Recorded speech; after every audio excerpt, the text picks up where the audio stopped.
Alright, so the police are the real gangsters in Jamaica. Well, it seems that way. Every day there's a police killing, and it's always alleged that it was a shootout. Alright, them always say the youths are the future, but not them youth, yeah. Not them youth, yeah.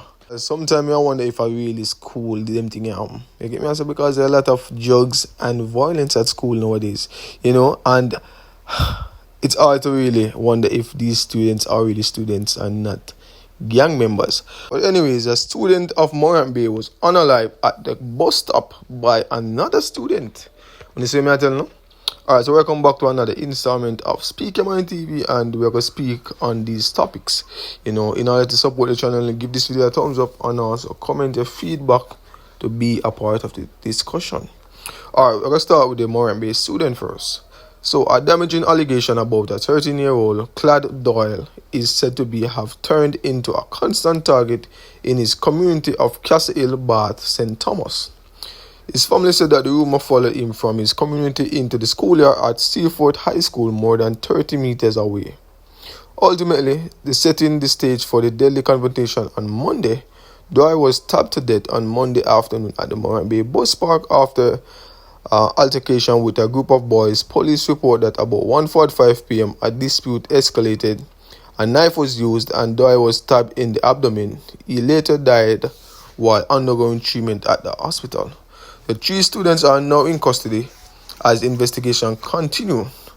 So Clad's family members said the violence did not begin that day. His grandfather, Nigel Hunter, said the teenager had endured years of harassment after a nasty rumor began circulating in his community. Clad is an easygoing little youth, said the hunter, while seated on a stone in his yard trying to come to terms with the loss of his grandson. He said that years ago, the father of one of the boys who has been jailed for Clad's killing made certain claims about his grandson.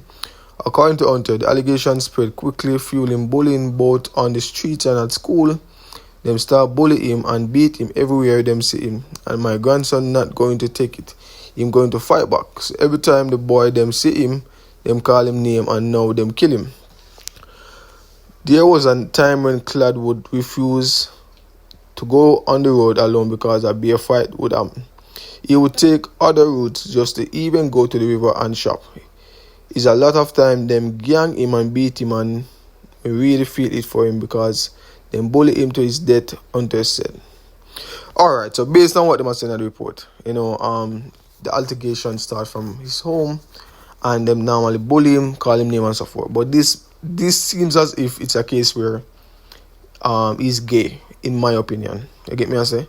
Because in most garrison, if not in all, once people come to the terms that you're gay or you're doing some sort of gay or fishy things, them are gonna call it gay. And this can lead to you being bullied at home and leading to school. You get me I say?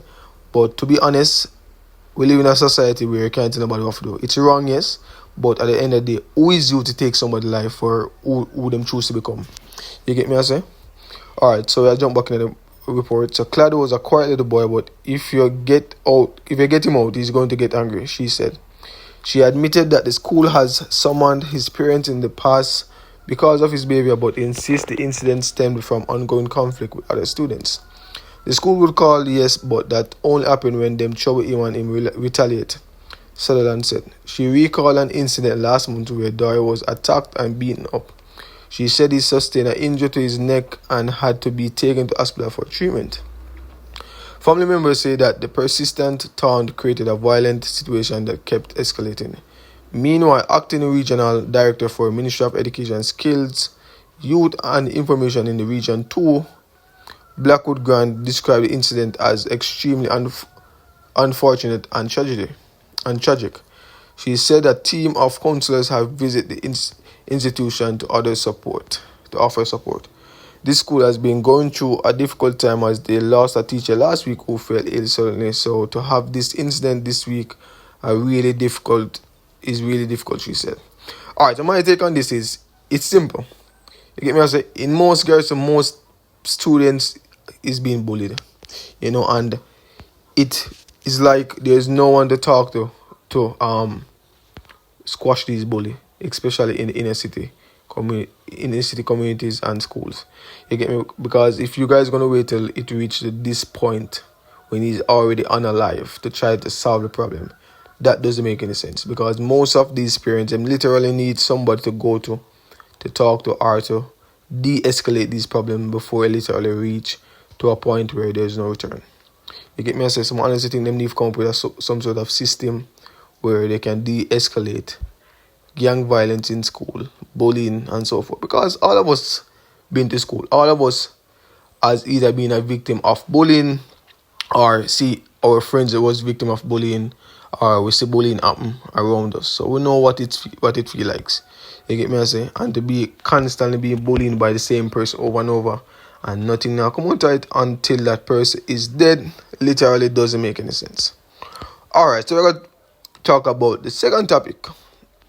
The real gangsters in Jamaica, the police. So let's jump into the report. So, early morning police operation in eastern Poland turned deadly on Wednesday after 2 men were shot and killed during what investigators said was a confrontation at a house in Forest community. Reports from the police are that about 5:15 a.m. on April 22nd, a team made up of members of the operational support team and other Jamaica Constabulary Force units carried out a target raid at the premises of a man who currently on bail for kidnapping and robbery. So a lawman said that the intelligence suggested that other men staying at the location were linked to the general murder of a man in Sansan police area. According to the report, upon entering a section of the house, 1 or 2 armed men allegedly opened fire at the police while others pointed at the weapon in their direction. The police say they took evasive action, returned fire. The 2 men were later found suffering from gunshot wounds and were rushed to the hospital where they were pronounced dead. 2 firearms were recovered at the scene, including a silver and black Taurus G3 pistol with a magazine containing 3 rounds of 9mm ammunition, and other silver and black Taurus pistol with 1 round in the chamber and no visible serial number. Alright, so we understand, in every garrison you have murderers, rapers, killers, and so forth. You get me? And this person is on bail, right? And the only thing I don't understand with these stories, and think about it, every news report you watch that them say police was in a shootout with gang members. How is it that if it's a shootout, why majority of the time, 90% of the time, the police them don't get shot? 90% of the time, the police them are not dead. It's always the gunmen or the so-called gunmen that are dead. That makes sense to me. Is it that these gunmen that have gun cannot fire?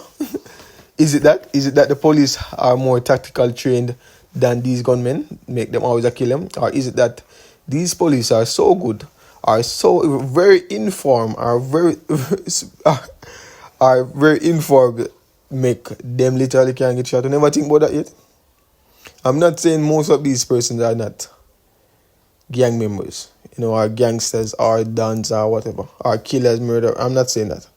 I'm not different them. I'm just saying that why is it that when things like this happen, shootout happen, it's always the so-called gunmen are always dead, injured, but the police are never yet dead or never yet injured? You never think about that?